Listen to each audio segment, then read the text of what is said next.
ច្នេះតើពេលណាដែលកម្ពុជានឹងទទួលបានទាហានខ្មែរយើងទាំង18នាក់បងប្អូនអាចស្មានទុកបានទេថ្ងៃនេះលោកណាត់តពងណាផានិចដែលជារដ្ឋមន្ត្រីក្រសួងការពារជាតិថៃបានកំណត់ដំណាក់កាលដែលខ្មែរត្រូវអនុវត្ត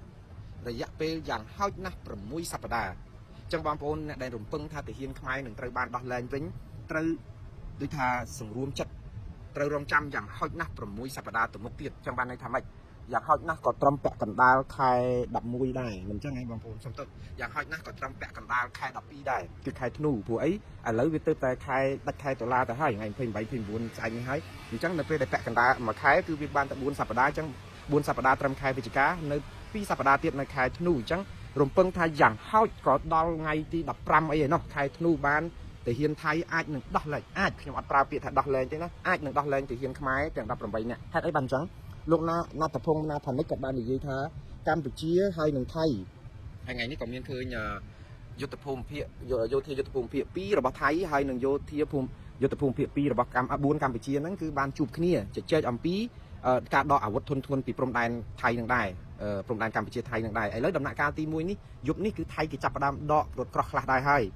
បងប្អូនអាការដករថក្រោះខ្មែរក៏ដករថក្រោះនេះគឺជានិមិត្តរូបទេជាការបង្ក្រប់កិច្ចមួយទេអត់ទាន់ជាដំណាក់កាលដកសពាវុធធនហ្នឹងឬក៏ទាំងស្រុងបាននៅឡើយទេព្រោះអីដំណាក់កាលទី1ហ្នឹងគឺដកជារបៀបនិមិត្តរូបចឹងមានអ្នកសង្កេតការអាស៊ានជួយមើលទាំងសងខាងទាំងថៃឥឡូវថៃគេព្រមដករថក្រោះខ្លះវិញហើយយើងដករថក្រោះគេដករថក្រោះក៏ប៉ុន្តែបងប្អូនមានចាំទេថានៅជួរមុខហ្នឹងអត់មែនមានតែរថក្រោះទេគឺកំភ្លើងផ្លោងធនច្រើនណាស់ខ្មែរក៏មាន BM21 នៅហ្នឹងដែរមិនចាំទេ BM21 ខ្មែរដែលជាកញ្ជ្រួចវងហ្នឹងគឺថៃគេចោទប្រកាន់ថាយកទៅបាញ់ស្លាប់ជនស៊ីវិលគេមកកណោចូលនៅក្នុងដីថៃដោយឃើញមាន 7-Eleven ហាង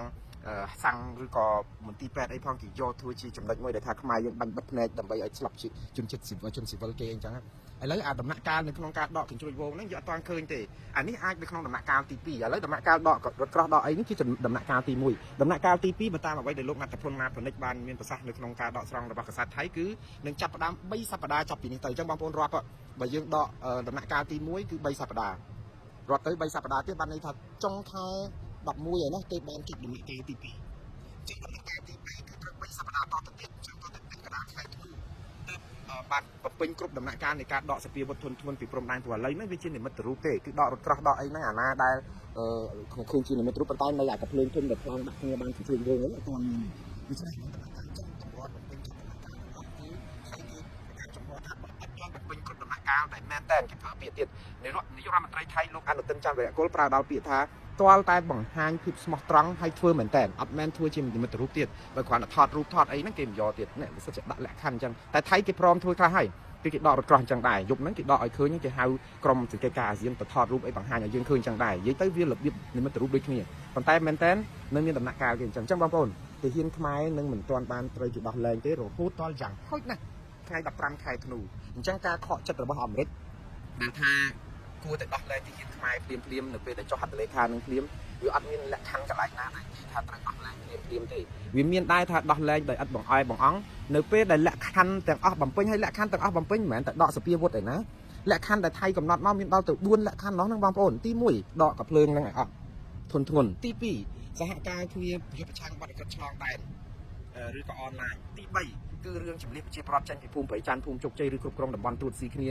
ដែលមានចំនួនតាក់តងហ្នឹងហើយតែរឿងព្រៃច័ន្ទរឿងភូមិជោគជ័យហ្នឹងចុះប្រាសាទតំន់តូចប្រាសាទតំន់ធំភ្នំទ្រាប់វាលច្រកអានសេះអីដែលកំពុងតែទាញស្បៃទាញអីដាក់ថែមហ្នឹងយ៉ាងម៉េចទៅវិញអាហ្នឹងនៅតែអត់ដោះស្រាយបានហ្នឹងចុះរឿងតាក់តងនឹង